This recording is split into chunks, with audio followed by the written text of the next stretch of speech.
গাজীপুরের কালিয়াকৈর উপজেলার সিনাবহ এলাকার কৃষক মোখলেসুর রহমান শখের বশে সূর্যমুখী ফুলের বাগান গড়ে তুলেছিলেন, কিন্তু তার এই শখের বাগান এখন উপজেলায় দর্শনার্থীদের অন্যতম আকর্ষণে পরিণত হয়েছে। প্রতিদিন শত শত মানুষ এই সৌন্দর্য উপভোগ করতে আসছেন।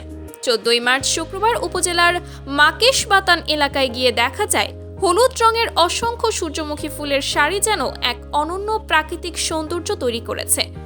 সামাজিক যোগাযোগ মাধ্যমে ভাইরাল হওয়ায় দিন দিন বাড়ছে দর্শনার্থীদের ভিড়।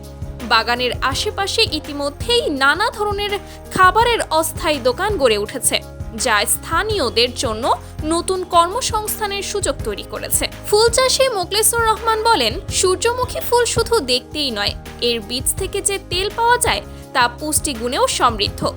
এটি পরিবারের চাহিদা মেটানোর পাশাপাশি বাজারজাত করেও ভালো লাভ করা সম্ভব। কালিয়াকৈর উপজেলায় এবার প্রায় 8 বিঘা জমিতে সূর্যমুখী চাষ করা হয়েছে। পর্যটকদের জন্য উন্মুক্ত করা এই বাগান এখন গাজীপুরের কালিয়াকৈরে অন্যতম দর্শনীয় স্থান হিসেবে পরিচিতি লাভ করছে।